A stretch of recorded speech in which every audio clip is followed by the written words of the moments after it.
Now from the Weather Tracker TV Storm Studios, this is your weather today.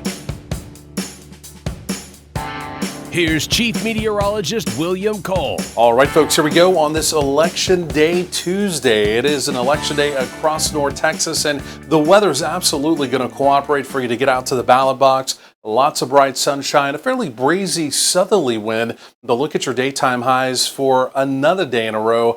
We will be in the mid-80s. We'll do something pretty similar tomorrow, Wednesday. A little more cloud cover tomorrow. But I tell you, if you like fall-like weather, we've got another powerful fall cold front. It's going to be arriving on Thursday. Fairly gusty northerly wind behind it, passing rain showers, dropping temperatures.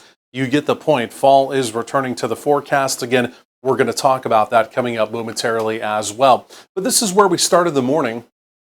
And even your out-the-door temperatures, I mean, it was a warm morning, right? Very humid out there. But again, most morning lows were in the 60s. You can see a few upper 50s kind of peppered in here or there. And even locally here in the Metroplex. In fact, all of our major reporting stations here, essentially in the lower to mid 60s. Again, out the door just a little bit earlier this morning. So looking at the radar review here, again, locally we're quiet. Looking around the region, we're completely quiet as well. In fact, truly to find any kind of active weather around the nation, you really have to look for another day in a row off to the Pacific Northwest. Oregon, you can also look off to parts of the Northeast as well. Storm system, you can see it right in here. And this is what's eventually going to be moving down in our direction. And as it does begin to approach that next fall cold front I was talking about, yes, it will be inbound. Now, really, over the last couple of days, right, you've seen some of the high-level cirrus cloud cover. You felt all the moisture out there, been very humid. Can you see this little storm system here?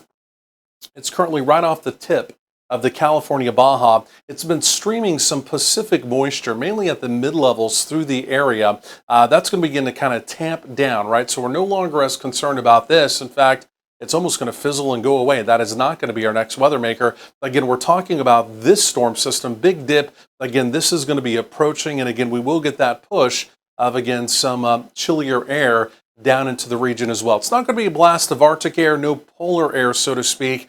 But again, you can see there is some chillier Canadian air. That's going to be what we call the source region. And again, that's what's going to come funneling down into our area. So not dramatically colder, not really seeing freezing temperatures for the Metroplex showing up, but again, definitely a check back in the right direction for fall-like weather.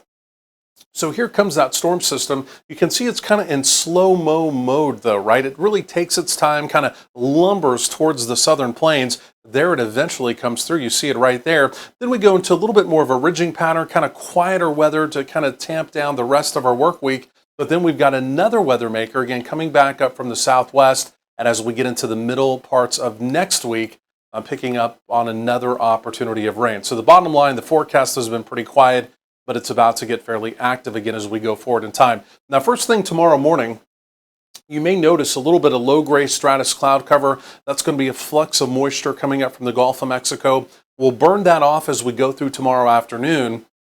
And then truly, as we get into Thursday, there it is right there. You see that opportunity of rain. It's mainly a light rain. There could be a little moderate rain mixed in here or there. Passing rain showers. I don't see it raining every hour of every day. And again, even the overall rainfall projections, they're looking on the lighter side, but it's more rain. We'll take it. There's no two ways about it. But just as we look at future rainfall projections, 1/4 of an inch for most of us, probably pretty realistic. There may be a bit better of an opportunity of some heavier rain, again, off to our east. So going forward in time, at least today, no opportunity of rain, right? Bright sunshine, highs in the 80s. We may even try and push to some low 90s out in our western counties. Wow, take a look at that there. Now, this would be your Tuesday evening. This looks great with temperatures easing through the 70s. Again, a fairly breezy southerly wind continues through the evening as well. And then overnight, basically a repeat of last night. Overnight lows in the 60s, but I'm anticipating some of that low-grade stratus cloud cover to start our Wednesday. We begin to burn that off. That might tamp our temperatures down by a degree or two with that generally cloudy start to the morning. So going forward in time, you can see it's 80s, at least the next couple of days, and then here it comes, that fall cold front. Temperatures dropping into the 50s as we go through the afternoon. Rain likely Thursday, tapering off on Friday. The weekend looks good, and there's that next opportunity of more than likely an opportunity of some rain coming back in by the following Tuesday. More coming up.